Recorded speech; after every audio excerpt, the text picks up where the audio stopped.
صلوا على محمد وآل محمد اللهم صل على.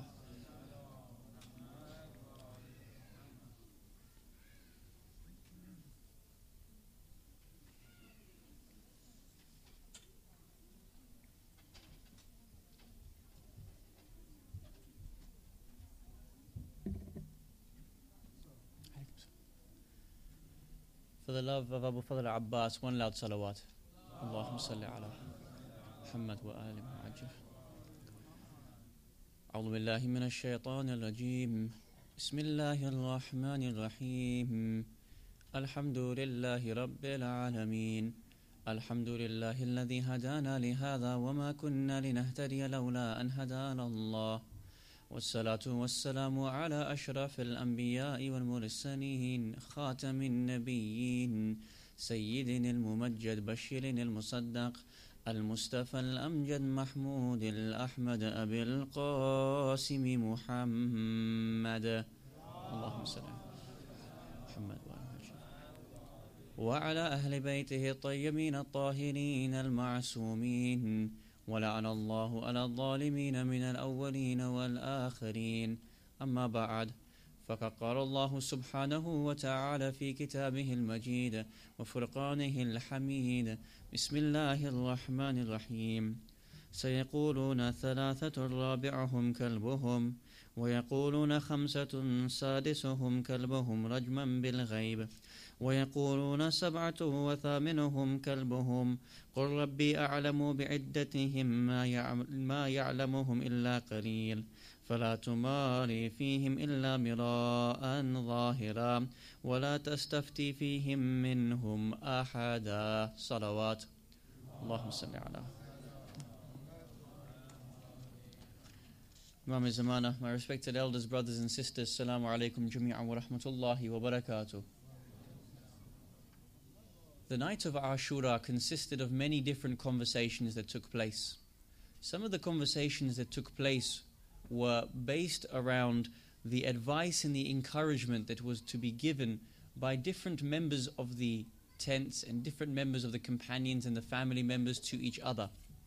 Outside of just the advice and the encouragement, one can also find discussions based around the family members. Sallu ala Muhammad wa ali Muhammad. Allahumma salli ala.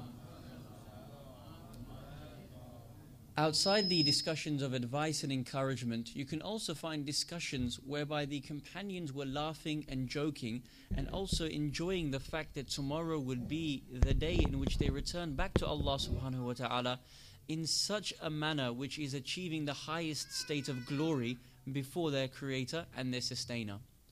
Another side of the conversations, or another angle or aspect of the conversations that took place, were also based around the expression of grief amongst the family members and amongst the companions. As we know, we had mothers who are now going to give up their young sons. We also had brothers and sisters that will be separated for the final time. We also had sons that knew that their mothers and their aunties would be taken captive, and therefore that this night would be the beginning of that situation, that horrendous torture that took place from the night of Sham Ghariba all the way up until they returned back to the city of Medina. And indeed these things, these tragedies would stay with them until the very end of their time.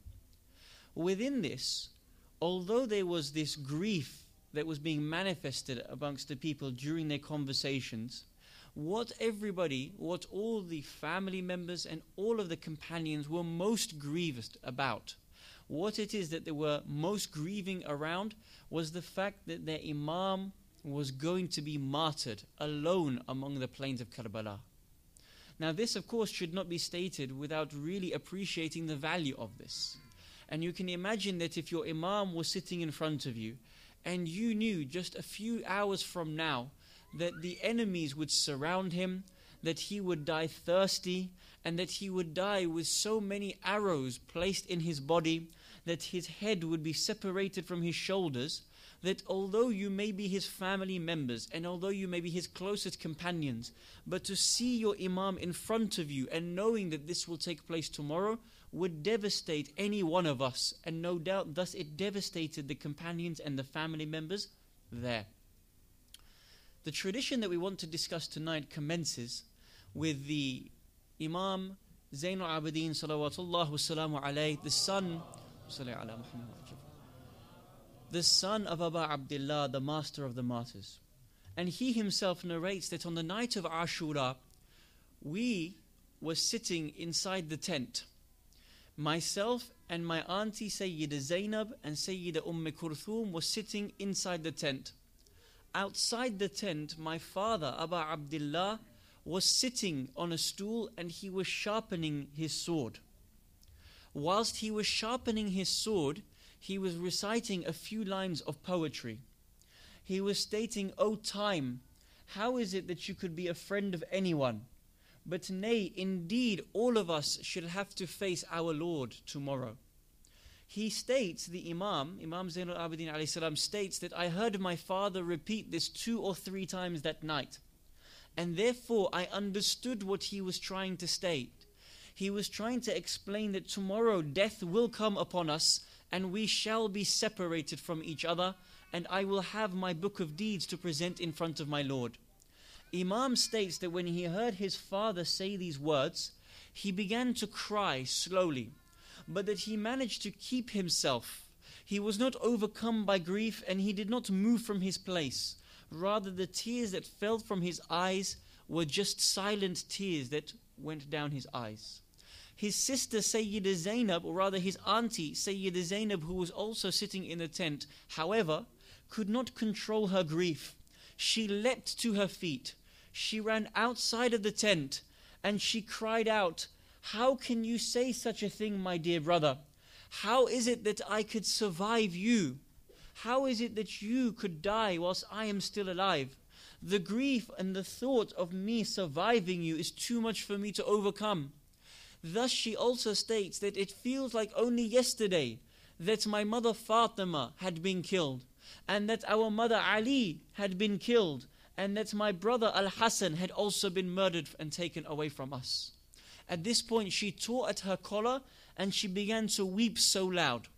The narration continues and states that having heard this tumult, having heard Sayyida Zainab crying so much, the other women folk of Ahlul Bayt alayhim salatu wassalam also exited their tents, and they too began to cry and they too began to weep profusely at this state.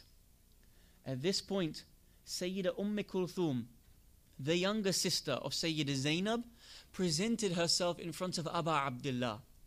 And she said, "O Abu Abdullah, imagine now what is happening, the face of what is happening, the conversations that are taking place, the grief that is being manifested." She says, "O Abu Abdullah, how is it that we can bear after you have gone? What pain it will be, what loss we shall have after you have been taken from us." Abu Abdullah turns towards his sister Sayyida Kulthum and says to her, "O my dear sister, be consoled in the consolation of Allah subhanahu wa ta'ala. For everything in the heavens must perish, and every creature, everything on this earth must die, and every creation of Allah will certainly perish, will certainly be destroyed." At this point he turns towards the rest of the women and he addresses them. He says, "O Kulthum, O Zainab, O Fatima, I want you to ensure that you bear patiently tomorrow when I am killed. Do not allow yourself to be overcome by grief." Here this tradition, and specifically the discussion between Abu Abdullah and Sayyida Kulthum, needs to be addressed. Because of course, although it is one of the conversations that takes place on the night of Ashura, and thus falls within the series and the topic of our discussions, it also allows us to look at 2 very important aspects of the night. Number 1, the fact that we do not necessarily as a community know much about Sayyida Kulthum salamullahi alayha. We do not necessarily know about her achievements and the treasures that she has left for us in our community. And therefore the fact that the Imam addresses her on a one-to-one basis and then turns towards the other women, it allows us to understand that the Imam himself chose her as an individual. Yes, she was one of the women folk.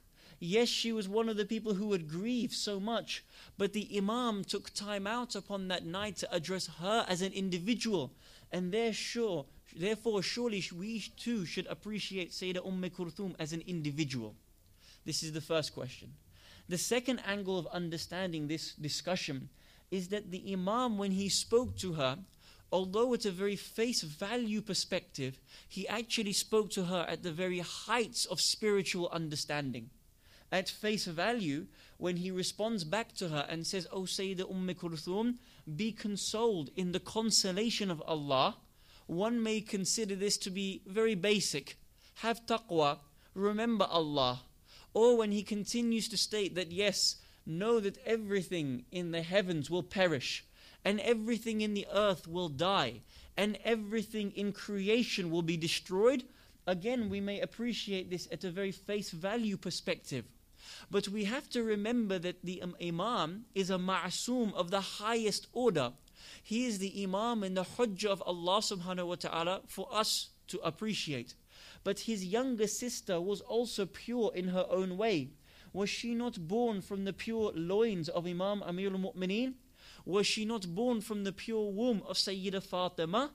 Although she may not be the Hujjah of Allah on earth, is she not of the highest level of purity? So that when we have two people speaking of this nature, when we have an Imam speaking to his younger sister of this level of purity and nature, should there not be a level of depth that they are speaking to? Not just so that you and I can understand at an apparent level, but also a deeper spiritual meaning between these two when they converse with each other.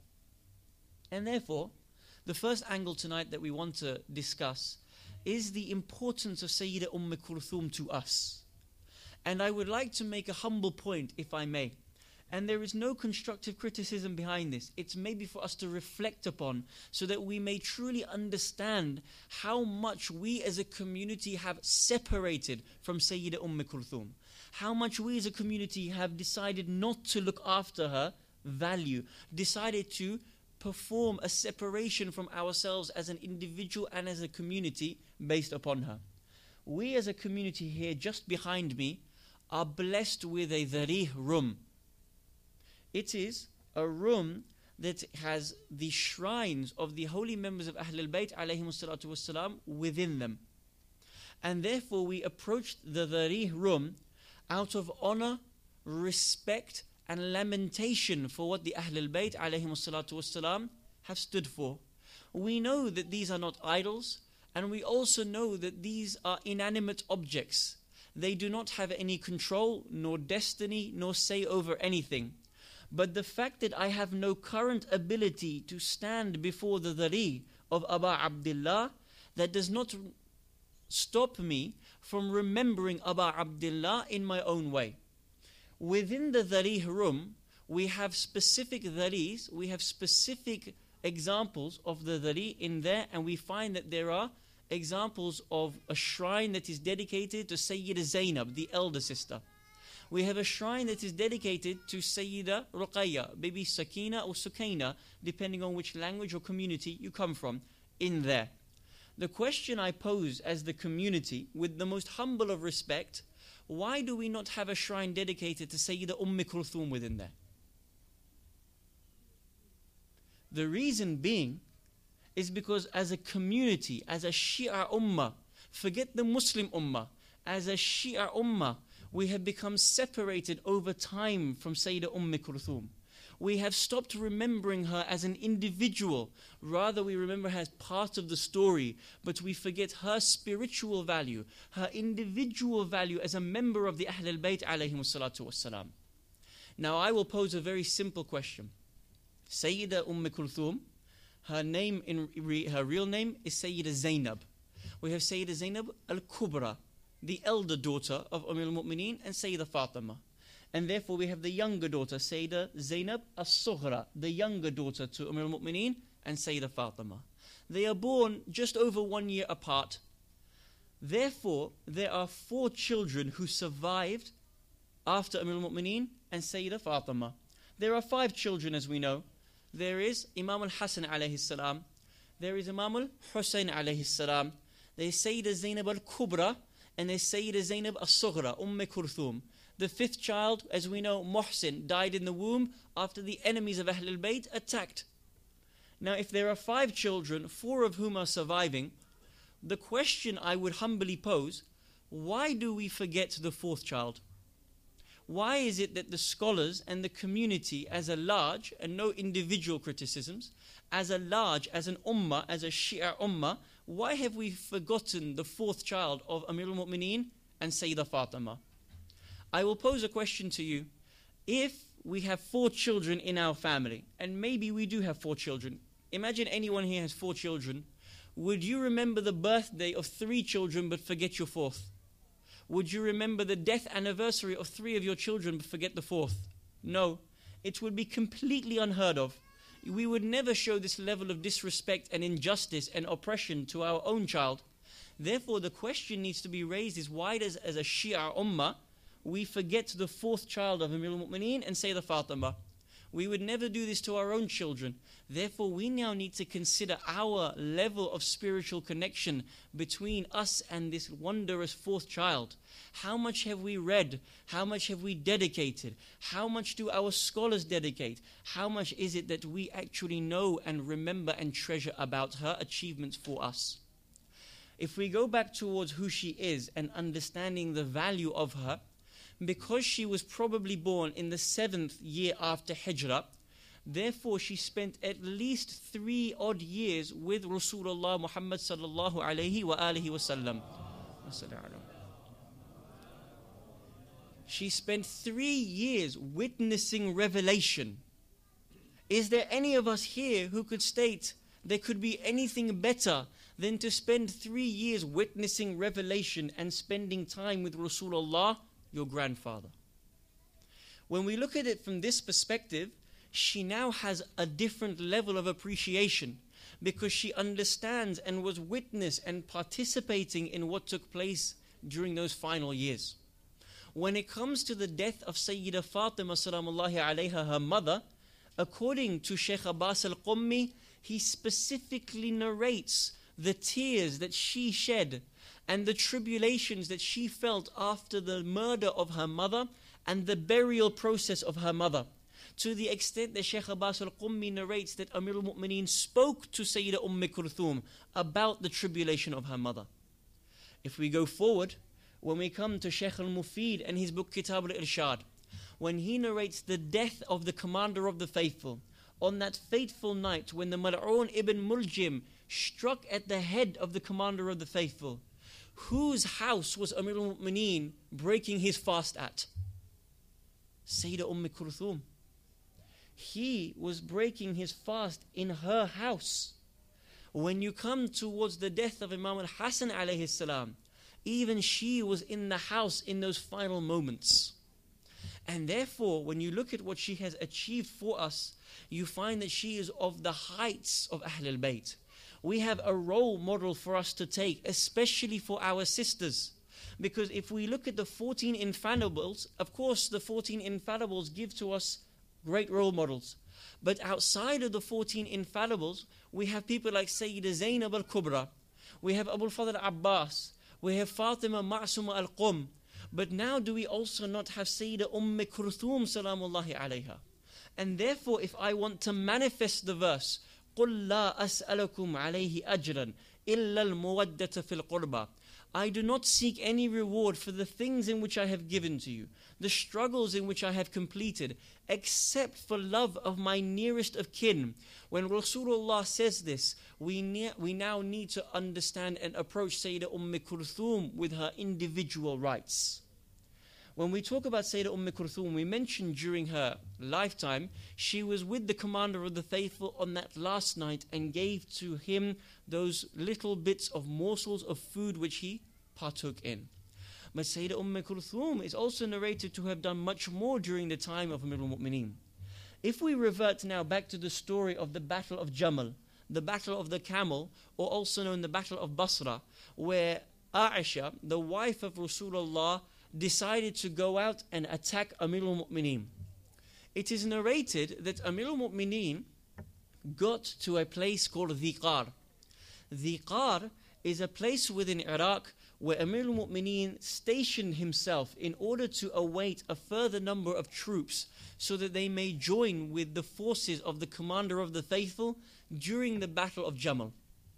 At this point, because Amir al-Mu'mineen only had 700 soldiers from the city of Medina, and the rest of the communities had refused to join Amir al-Mu'mineen, and Aisha had 3,000 soldiers with her leaving from Basra, she had received a report about the depleted number of army members, of soldiers with Amir al-Mu'mineen. Do you know what Aisha did? She wrote a letter, she wrote a letter to Hafsa. Hafsa is the daughter of Umar al-Khattab, but also the wife of Rasulullah. Aisha and Hafsa were very close. They used to spend a lot of time with each other. And therefore, because they were very close, Aisha decided to write a report of what was taking place during the Battle of Jamal. She writes, "O Hafsa, it appears that Amir al-Mu'mineen, that Ali ibn Abi Talib has nothing with him. If he comes and approaches us, we will slaughter him like a camel."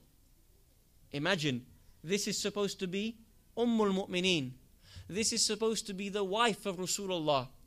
It appears that Ali ibn Abi Talib doesn't have people with him. If he approaches us, he will be slaughtered like a camel. And even if he delays, he too will be killed. Therefore, celebrate the impending slaughter of Ali ibn Abi Talib. This is the exact letter that you can find in history from Aisha to Hafsa. Therefore, celebrate the impending slaughter of Ali ibn Abi Talib. And so she dispatched this letter back to Medina, where Hafsa was waiting. Hafsa received the letter. She opened it up and she began to read the contents of the letter. Do you know what she did?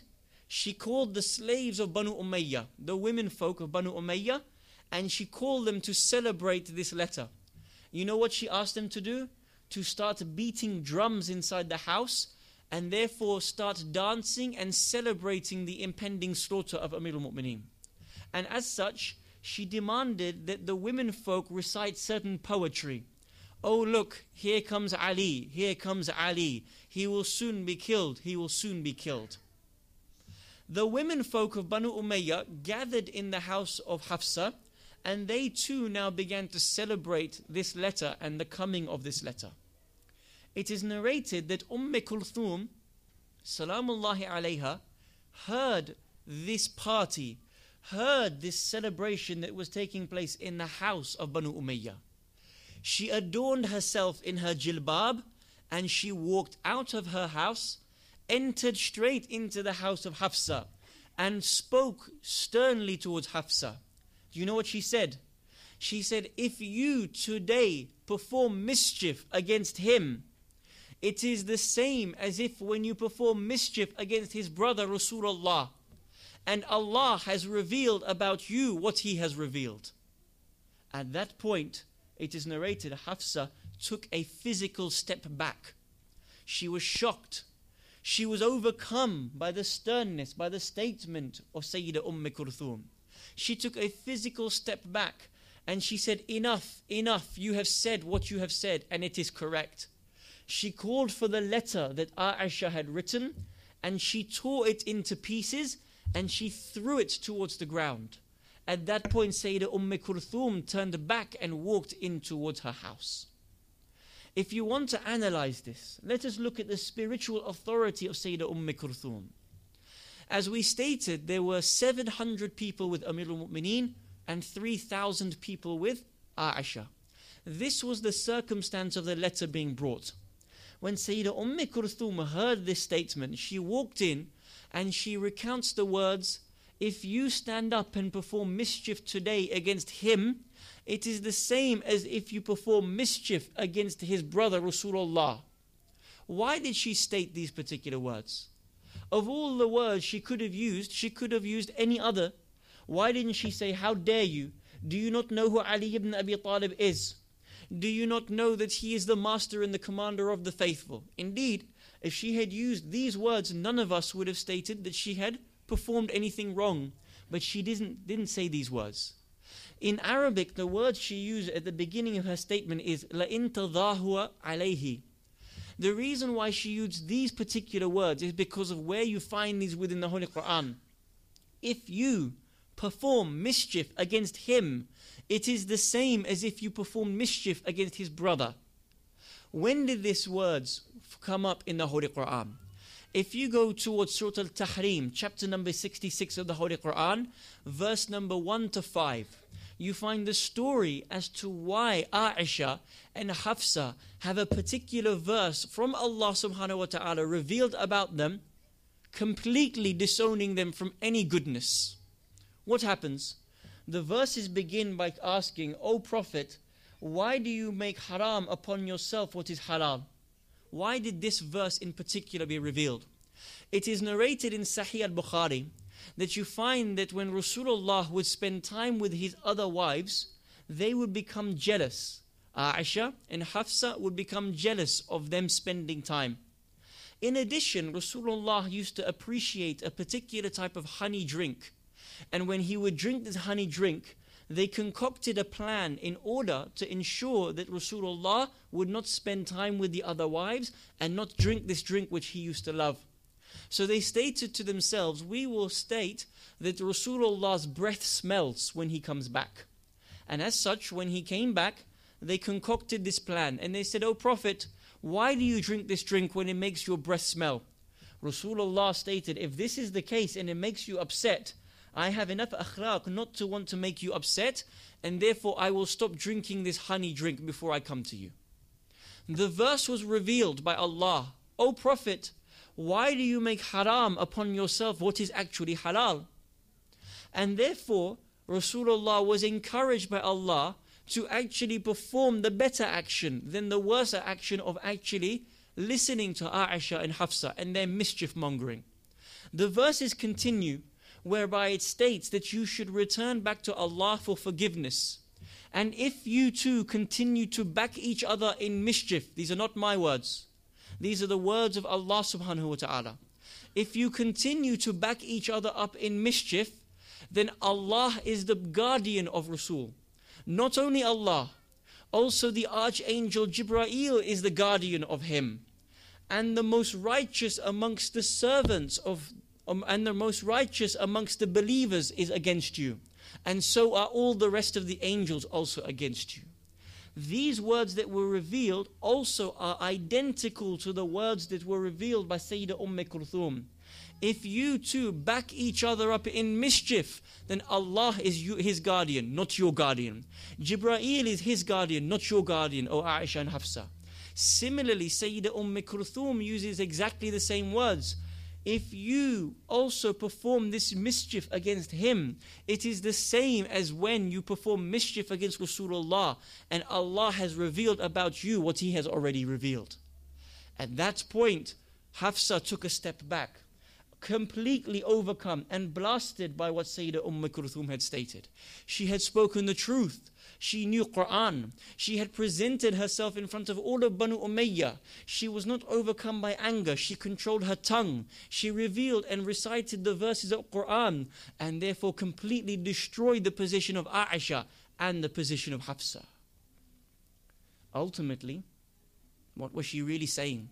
She was really stating to them and to the whole Muslim Ummah, and indeed to the Muslims of that time, that these two people had not improved themselves one iota. The verse had been revealed so many years ago, and it was completely disparaging them. But even until today, their attitude and their action has not improved one iota. As the commander of the faithful himself states, it is an unfortunate human being. It is an unfortunate human being that has wisdom and experience of an incident, but never seeks to apply those two into their own actions. And therefore, Sayyidah Kulthum deserves to be of the highest level, because she wasn't someone who just sat. When called upon, she walked out and spoke out, just like her mother Sayyidah Fatima did. When there was the time to grieve, she also grieved, just like her mother Sayyidah Fatima did. And when she was required to ensure that the Risala of Rasulullah continued to live on, she also stood just like this, just like her mother did. And therefore you find that even from Karbala and beyond, Sayyidah Kulthum has the highest position. As examples, let us just narrate 3 incidents and then go back to the discussion between Abu Abdullah and Sayyidah Kulthum. On the night of Sham Ghariba, as the sun set and as now Abu Abdullah's body lay broken in pieces on the plains of Karbala, it is narrated that Fatima as-Sughra, one of the young daughters, Abu Abdullah had many daughters named Fatima, but one of the young daughters by the name of Fatima as-Sughra narrates that I was standing on the edge of the tent and I was watching what was taking place on the battlefield. And I saw that I was lamenting over the mutilation of my father's body. And I saw the horses galloping over my father's body. And as I saw the horsemen approaching me on this night, I wondered whether they would stop or whether they would kill us. I wondered whether they would kill us or whether they would take us captive. At this point, Sayyidah Fatima as-Sughra narrates that she ran because the enemy horsemen were beginning to chase her. As they chased her, one took the back of their spear. You know the spear, of course, is very sharp and pointy at one end. But at the other end, it's rounded. And it may be wooden, and at the end is rounded, where you hold it from. She states, Fatima as-Sughra says, as I ran, the horseman chased me. He took the back of the spear, and he thrust it at my back, and I fell towards the floor. At this point, he disembarked from his horse. He snatched my earrings from me, making my ears bleed over me. He slapped me, and then he took my face coverings. I, Fatima as-Sughra, fell unconscious. When I awoke, sitting next to me was my auntie, Sayyidah Kulthum. And she was weeping over this situation. I, Sayyidah Fatima, turned to my auntie and said, "Oh auntie, please, I am completely uncovered. Is there anything you can provide to me as a veil?" Sayyidah Kulthum responded back by saying, "My dear child, even I am uncovered without a veil. I cannot give anything to you." Sayyidah Kulthum on the night of Sham Ghariba was a protector for the children. What about in Kufa? It is narrated that one companion states that he was entering back into the city of Kufa and he was returning from Hajj pilgrimage. And as he was returning, he saw that the head of Abu Abdullah was raised high upon a spear, and that he also saw Imam Zainul Abidin was sitting upon an unsaddled camel, and that he also saw Sayyidah Kulthum and Sayyidah Zainab walking behind him in handcuffs. He asked, "Who are these women?" And they are told that this is Kulthum, the daughter of Ali ibn Abi Talib. At that point, he narrates that Sayyidah Kulthum began shouting out to the people of Kufa. She stated, "O people of Kufa, what would you say if Rasulullah was here in front of you today? How would you convince him of how you have looked after his progeny?"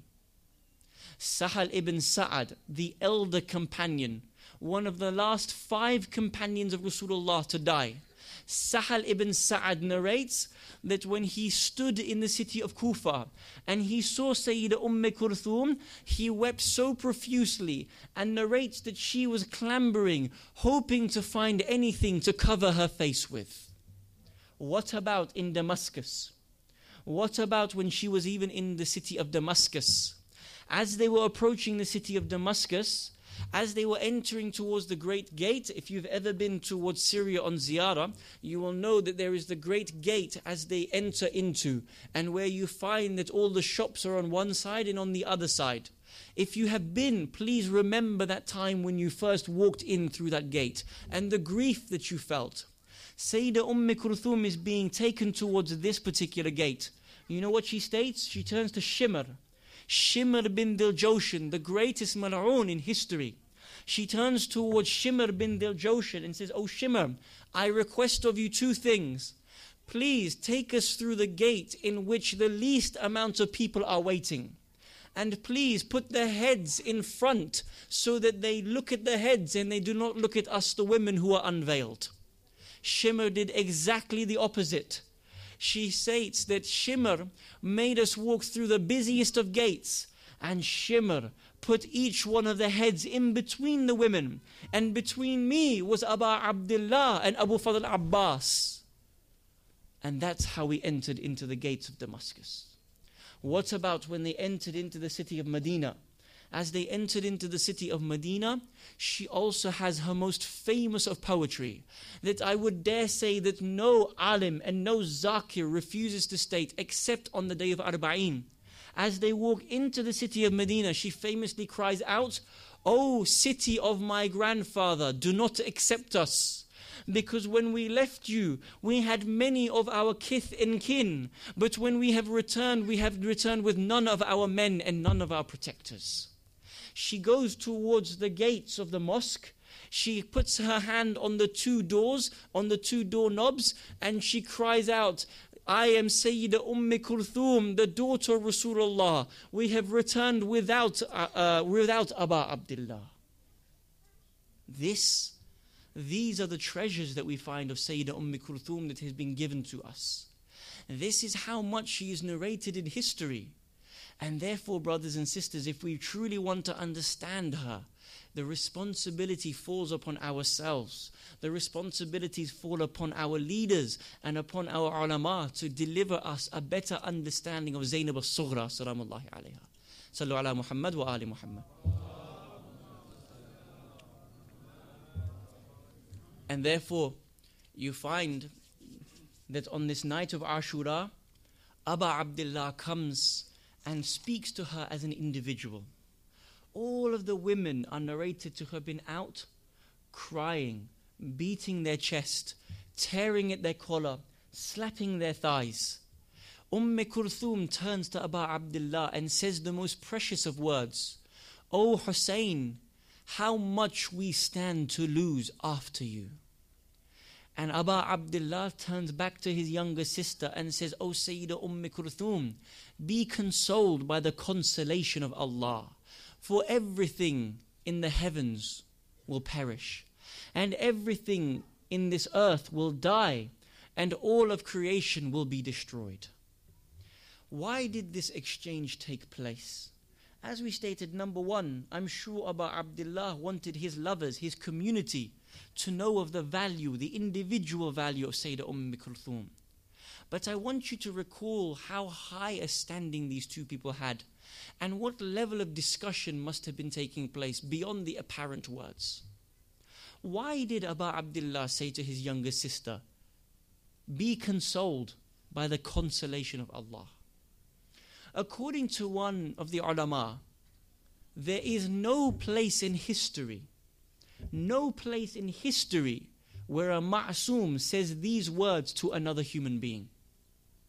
Be consoled by the consolation of Allah. Look at the death of Rasulullah. Look at the death of Sayyida Fatima salamullahi alayha. Look at the death of the commander of the faithful and all of the other imams. You will not find anywhere in history the words, "Be consoled by the consolation of Allah." Now many a times we will find that imams call us towards taqwa, and they will say, "Do not allow yourselves not to have taqwa," or ittaqallah, be God consciousness, or be God conscious and be wary of Allah subhanahu wa ta'ala. He didn't say these words. He said, "Be consoled in the consolation of Allah." Why? There are 4 reasons as to why. The first one is because Karbala was preordained by Allah subhanahu wa ta'ala. This was a tragedy destined by Allah subhanahu wa ta'ala to save His religion for all of us to understand. And therefore Abu Abdullah was speaking at this level. Do not worry, my dear sister, for Allah has designed this plan. It's narrated by Abdullah ibn Abbas. He states, none of us and none of the Ahlul Bayt for a second ever doubted Karbala would take place. Indeed, this was ordained by Allah subhanahu wa ta'ala. The first reason. The second reason is because Allah subhanahu wa ta'ala was pleased with this action. There is no greater sacrifice in human history than the sacrifice of Karbala. Allah subhanahu wa ta'ala talks about this in many places in the Quran. Bismillahir Rahmanir Rahim. وَلَنَبْلُوَنَّكُمْ بِشَيْءٍ مِنَ الْخَوْفِ وَالْجُوعِ وَنَقْصٍ مِنَ الْأَمْوَالِ وَالْأَنفُسِ وَالثَّمَرَاتِ وَبَشِّرِ الصَّابِرِينَ الَّذِينَ إِذَا أَصَابَتْهُم مُّصِيبَةٌ قَالُوا إِنَّا لِلَّهِ وَإِنَّا إِلَيْهِ رَاجِعُونَ. That we will be testing you indeed. And when this musibah comes to you, those people who are true in certainty, they will just resort their issue back to Allah. They will say, Inna lillah wa inna ilayhi raji'un. And therefore the second reason as to why Abu Abdullah said, be consoled by the consolation of Allah, is because he wanted to remind her that this is an action that is pleasing to Allah subhanahu wa ta'ala. The third reason as to why they spoke at this level is because the Imam wanted to remind Sayyidah Kulthum that there will come a day in which Allah will raise a man from amongst Ahlul Bayt, and he will wreak revenge for the atrocities that took place from the first to the last of Ahlul Bayt, but especially what happened in Karbala. And that is why we recite and read in Dua Nudba, أَيْنَ الطَّالِبُ بِدَمِ الْمَقْتُولِ بِكَرْبَلَا. Where is the one who will achieve the vengeance for those people who died upon the plains of Karbala? And the fourth reason as to why Sayyidah Kulthum was spoken to in this way, have consolation in the consolation of Allah, was because of the next words in which Abu Abdullah used in his statement to her. O Sayyidah Kulthum, be consoled by the consolation of Allah, but know that everything in the heavens will perish, everything in the earth will die, and everything in creation will be destroyed. Why did he use these words? Look at the separation of the words that he used. He states everything in the heavens will go through fana. Everything will go through fana. As we say in Quran, قُلْ مَنْ عَلَيْهَا فَانٍ وَيَبْقَى وَجْهُ رَبِّكَ ذِي الْجَلَالِ وَالْإِكْرَامِ. Everything will perish. Everything will perish. And the only thing that shall remain is the face of Allah. And then he states to her, everything on this earth will die. Why did he say die? Is because we will literally die. Our souls will be taken away from us. And therefore it is a different connotation to just perishing. And therefore why did he state everything in creation will go through destruction?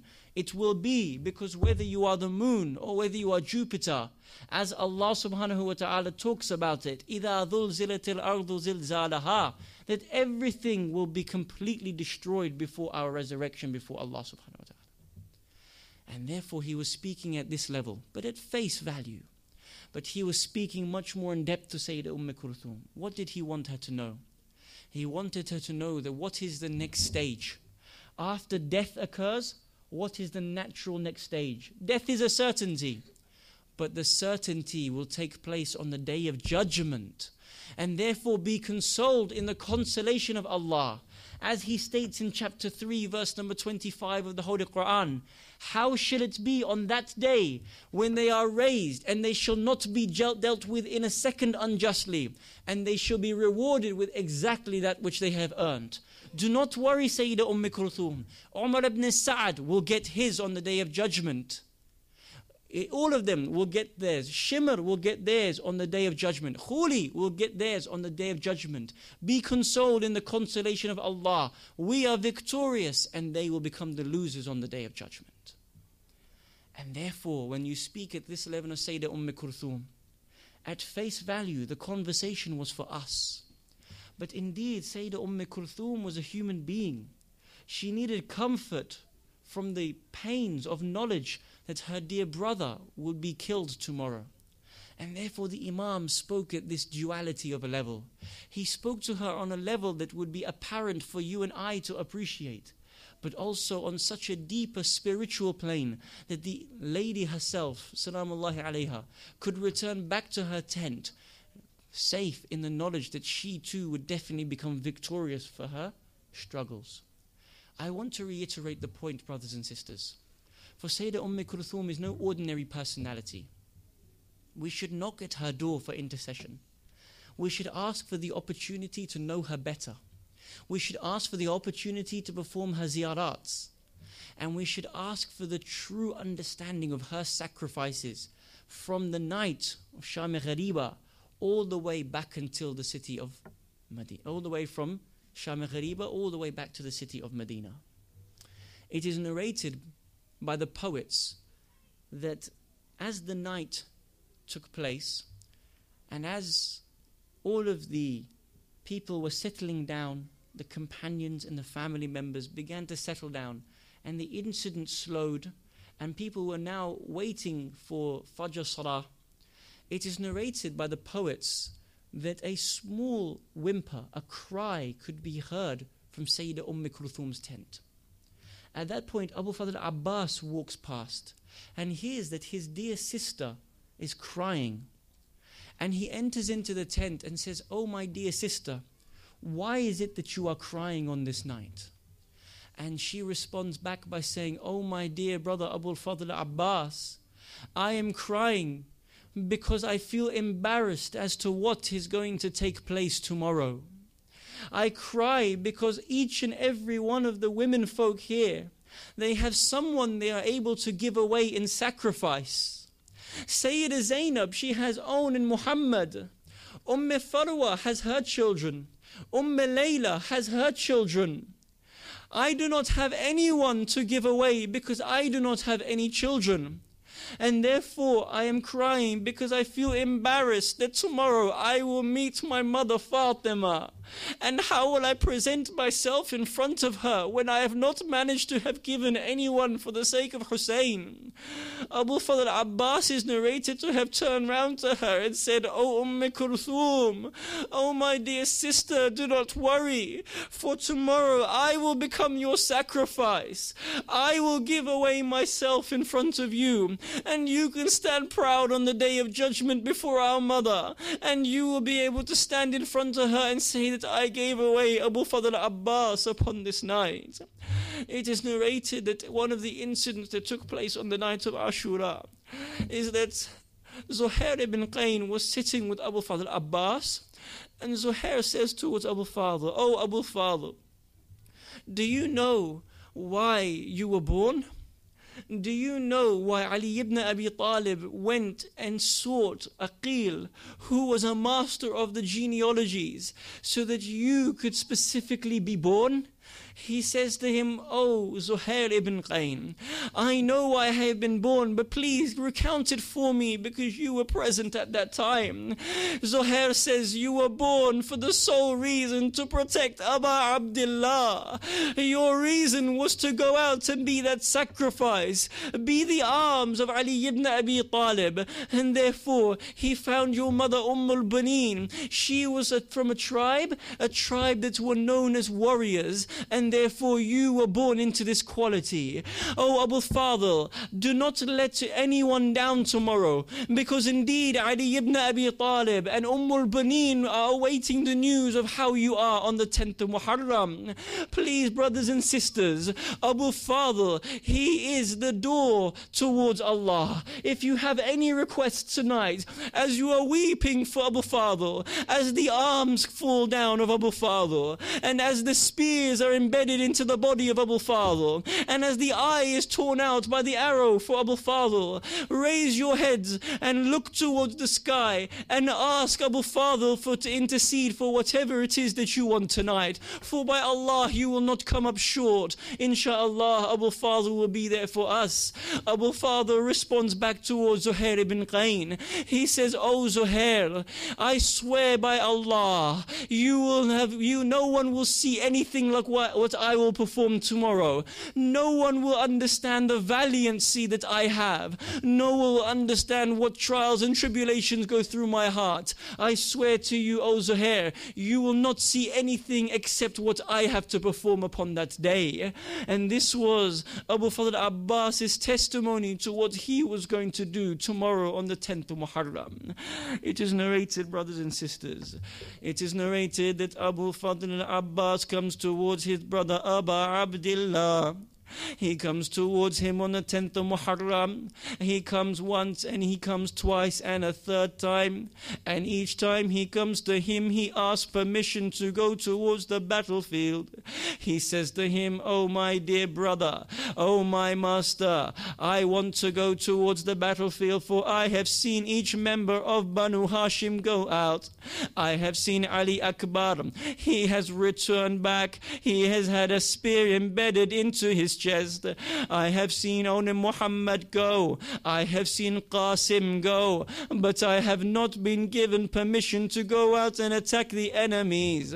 Abu Abdullah responds back to him. He says, "Oh my dear brother Abbas, how can I allow you to go? You are the protector of the women and the children. I wish that you stay here." The children are running in and out to the tents. They are crying, "Al-Atash, Al-Atash, the thirst is killing us." Abu Fadl Abbas, he weeps at the plight. Who does he see when he sees these children crying? When he sees these children crying, he sees Sayyidah Ruqayya. He sees Fatima al-Sughra. He even sees his master, Imam Muhammad al-Baqir, who was just a young boy at this time. He comes out and in towards the tents. It is narrated that Sayyidah Ruqayya, she goes into the tent where all the mushks are kept, where all the containers of water are kept. It is narrated that she goes into the tents. This one tent is where the containers of water are all kept. She walks into the tent and she takes the mushk. She unscrews the cap. She lifts it towards her mouth, but there is not a single drop of water that quenches the thirsty throat of Sayyidah Ruqayya. She even takes this mushk. She wants to get some coolness from it. She tries to clench it towards her, hoping that something will make her cool. Even this does not help her. She continues to weep and continues to cry. Abu Fadl Abbas's heart is torn into pieces from what he has to see. He comes towards his master. He says, "Oh Master Abu Abdullah, allow me to go out and get water for the children." At this point, Abu Abdullah responds back and says, "Yes, you can, but I want you to go out towards there and do not try to fight the enemies." At this point, Abu Fadl al-Abbas, he gets on towards the horse. The narration states that Abu Fadl is so tall that his feet are dragging along the ground. He puts his feet into the stirrups and he rides out so gallantly. It's narrated that because he is the Alamdar, he is the one who holds the flag of Ahlul Bayt. He carries this out in towards the plains of Karbala. It is narrated that he goes and he fights through the enemies. One narration states that he manages to kill 83 people with his spear. As he goes out, he fights them from the left and he fights them from the right, and then he disembarks when he comes to the river Euphrates. He comes down and he sits by the water, this water that is so cool, this water that would quench his thirst. He puts his hands towards the water and he begins to fill up the mushk. Something questions, should I not drink? But then he remembers and he says, "Oh soul, do not take any of this syrup, for your master and the children are still thirsty." He gets up back onto the horse, but he now rides back towards the tent where Sayyidah Ruqayya is standing there waiting. I want you to imagine, brothers and sisters, if Sayyidah Ruqayya was watching this incident, what would she have seen? She would have seen that Abu Fadl Abbas went towards the river Euphrates, and indeed she would have seen that the alam itself, the flag, went towards the river Euphrates, disembarked, and then returned back towards the camp.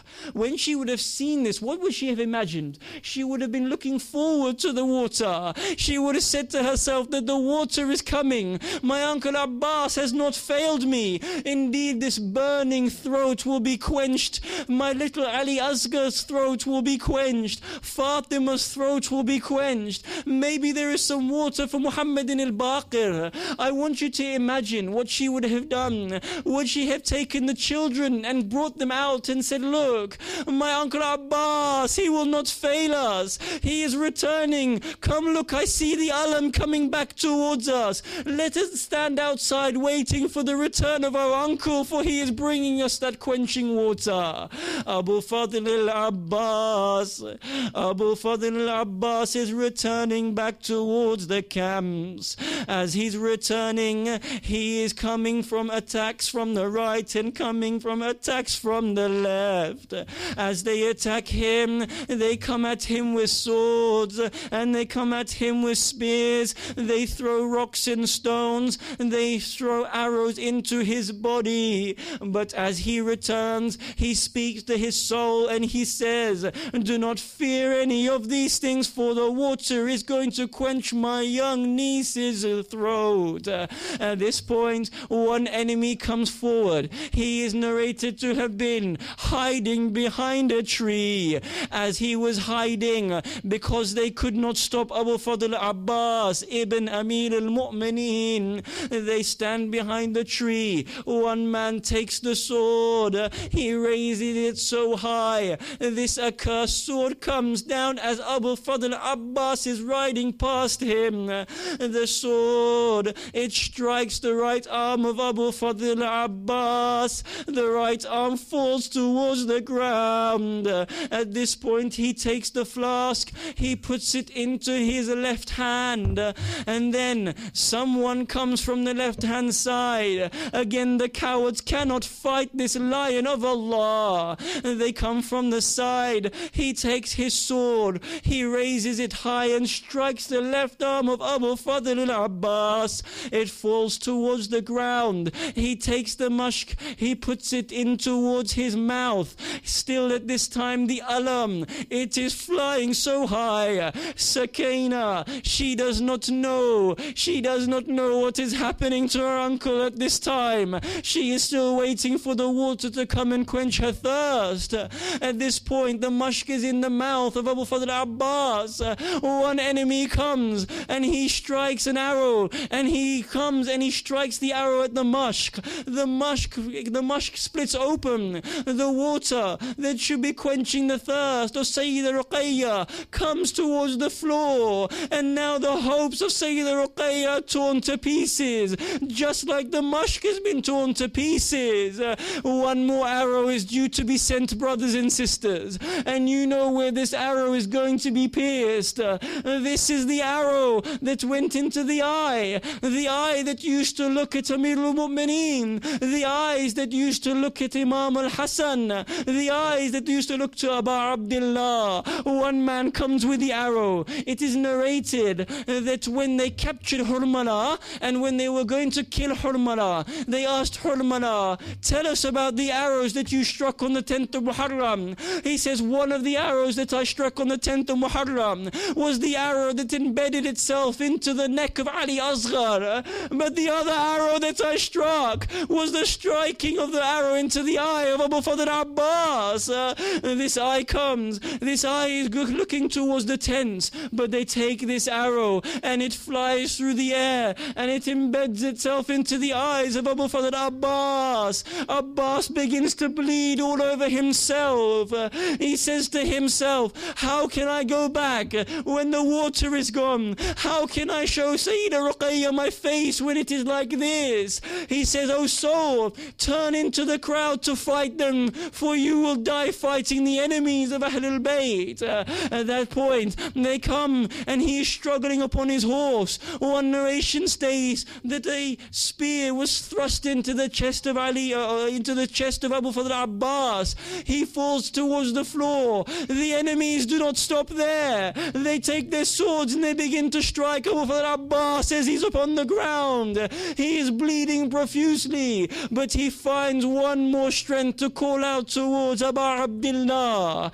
It is stated, brothers and sisters, that there is an alim who recited about the tragedy of Abu Fadl Abbas. Sayyida Fatima came into his dream. Sayyidah Fatima came into the dream of this alim and said, "Oh alim, you did not recite the greatest tragedy of Abu Fadl Abbas." He says, "I did. I recited about how Ruqayya was waiting for the water." She said, "No, that's not the greatest tragedy to befall Abu Fadl Abbas." He says, "But I recited about his arms being cut off." He says, "This is not the greatest tragedy that ever befell my son Abbas." He says to Sayyidah Fatima, "Oh my mistress, that I recited about the arrow that was struck into the eye of Abu Fadl." She says, "This is not the greatest tragedy that befell my son Abbas." The alim says, "Then what?" Sayyidah Fatima, she says, "The greatest tragedy that fell my son Abu Fadl Abbas was that when he fell from the horse, every other martyr who fell from the horse had their arms to break their fall. But my son Abu Fadl, when he fell on the floor, nothing was there to break his fall. All the arrows, all the spears were there, and they went even further into the body of Abu Fadl Abbas." Abu Abdullah comes running out. He says, "Now my back has been broken. How can I live without you, Abu Fadl Abbas?" It is narrated that he is riding his horse trying to find Abu Fadl. But Dhul Jannah suddenly comes to a stop. He says, "Oh Dhul Jannah, why are you stopping?" The horse looks down, and at that point is the left arm of Abu Fadl Abbas.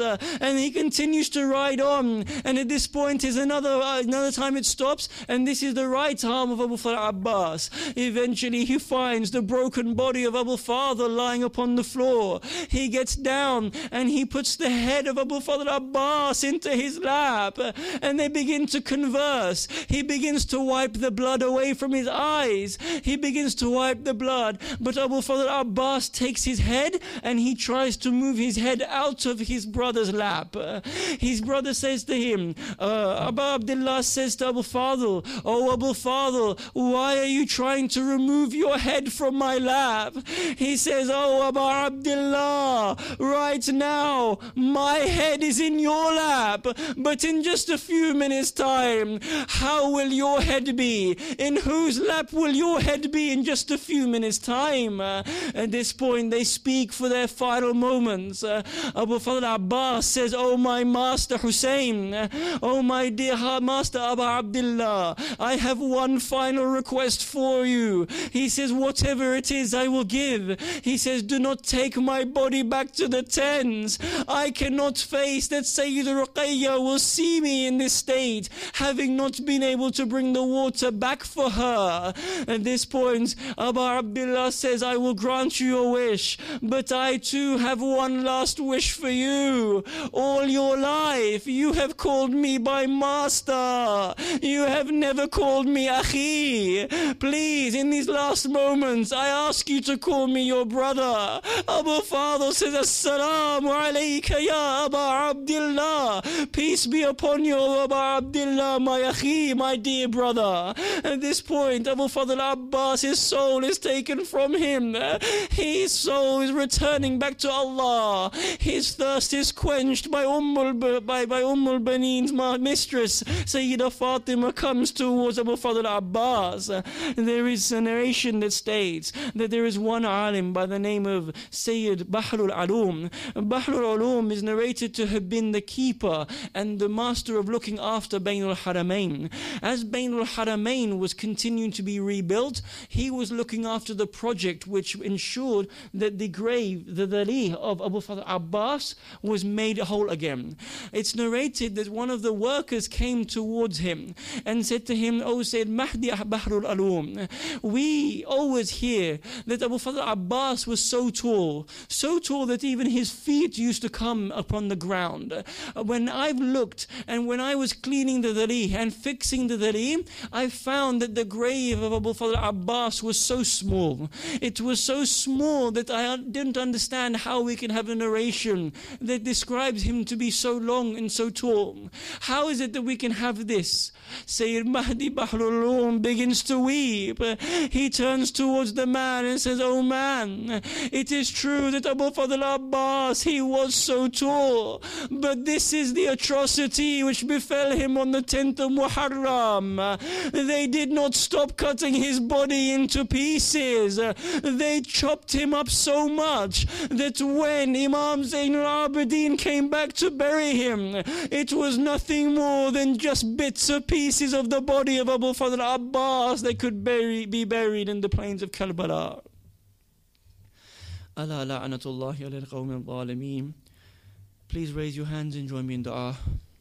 We pray to Allah subhanahu wa ta'ala for the forgiveness of our sins, the sins of our parents, all those whom we love, all those that love us, all of our marhumeen and all of our ulama. We ask Allah subhanahu wa ta'ala for these, and through these tears, to understand the station and the sanctity of Sayyidah Kulthum salamullahi alayha, and for the opportunity to serve her as she deserves to be served, and for the opportunity to propagate her name and her mission and the things that she strived, died and sacrificed for. We ask Allah subhanahu wa ta'ala that we have the opportunity to perform the ziyarat of Abu Fadl Abbas and Sayyidah Kulthum. We ask Allah subhanahu wa ta'ala for their intercession, and we ask that as the thirst is overcoming us and the soul is taken from our bodies, that it is these two great personalities that comes and quenches our thirst. And we ask Allah subhanahu wa ta'ala that in the final moments of our life we are granted the opportunity to fight and to die in the love of Muhammad and Ali Muhammad. Wassalamu alaikum jami'an wa rahmatullahi wa barakatuh.